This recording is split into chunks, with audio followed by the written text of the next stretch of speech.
Decisions, decisions, decisions. I don't like making them. No matter what it is, big or small. I think, however, the best way to describe this is the very simple question, what do you want to eat? No matter if I'm with friends or with family, the question always comes up and we can never get an answer. Well, I like this place. Well, I don't care what we eat. How about you? 5 to 10 minutes of back and forth of this, I don't care, or wherever we go is fine. And I think the reason that we're always have such a hard time making decisions is we don't like having our options closed in on ourselves, right? We like having a lot of options, and when we commit to a decision, that means we're committing to the consequences of it. So if you went to Olive Garden instead of Shelley's to get a really nice Reuben, you might be like, oh, the breadsticks were stale today. Might be afraid that you were really, that the decision you made wasn't worth it. And that applies to anything, right? As menial as food, as significant as a decision to where to go to school, who to marry, your vocation. Those are significant. And the most significant of them all is a decision to go to Jesus. We see this so clearly in Bartimaeus today. This man who, in his blindness, hears the very thought of Jesus and is presented with two options. One, sit in the curbside that he has been doing for obviously a significant amount of time, just to be content to sit there, or to take the bold step and call for Jesus.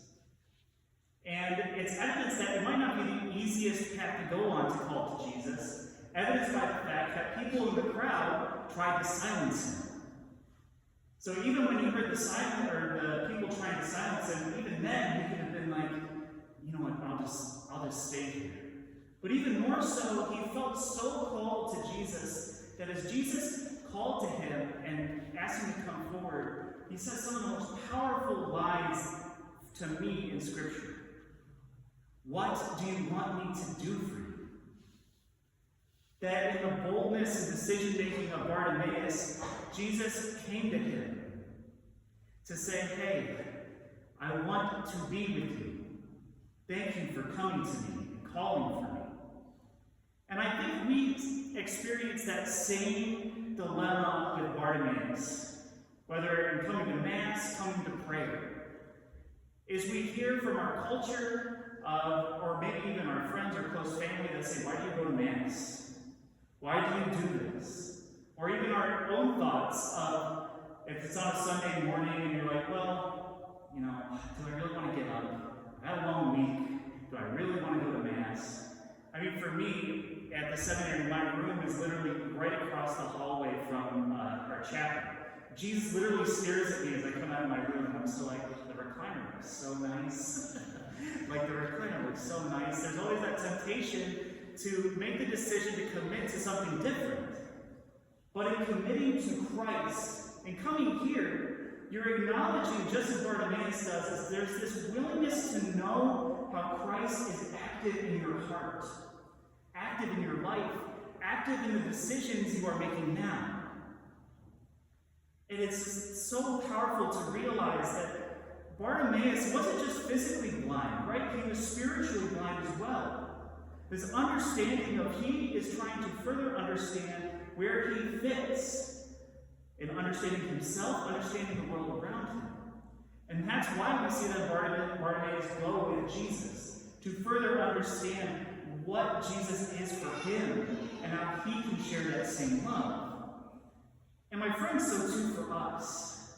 Wherever you are in your life right now, whether you're married, you're a student, you're discerning marriage, you're discerning religious life, or a vocation to the priesthood, it's important to remember how Christ is calling you to love in this moment.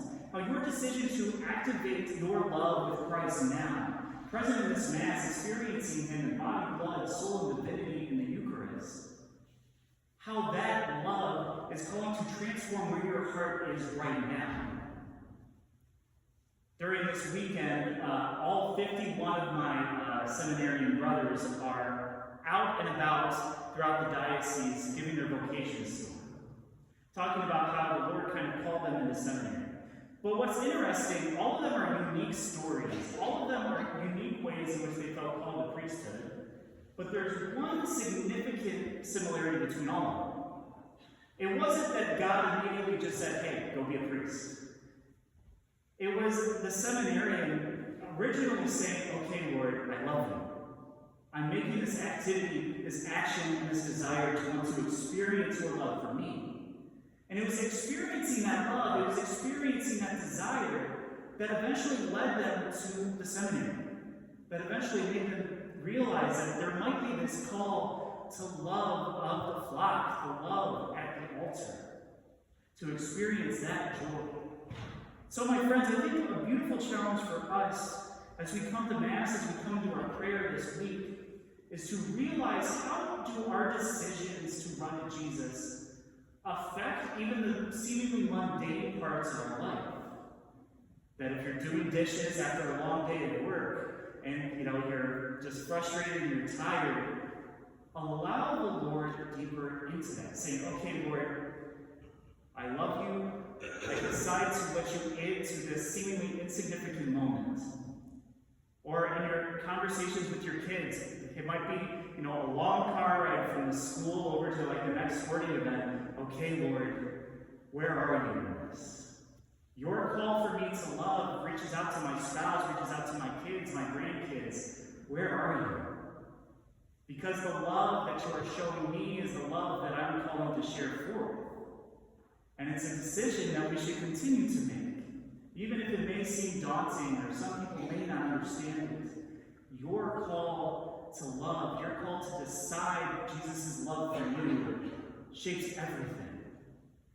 So yes, decisions can be hard. Decisions can be as annoying as figuring out what you're going to eat in the next 15 to 20 minutes, or after that.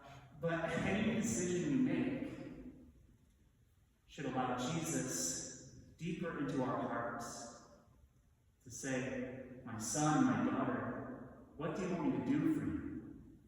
And your response, Lord, I want to see. I want to see you. To see your love for me, love for others, and where it continues to lead me.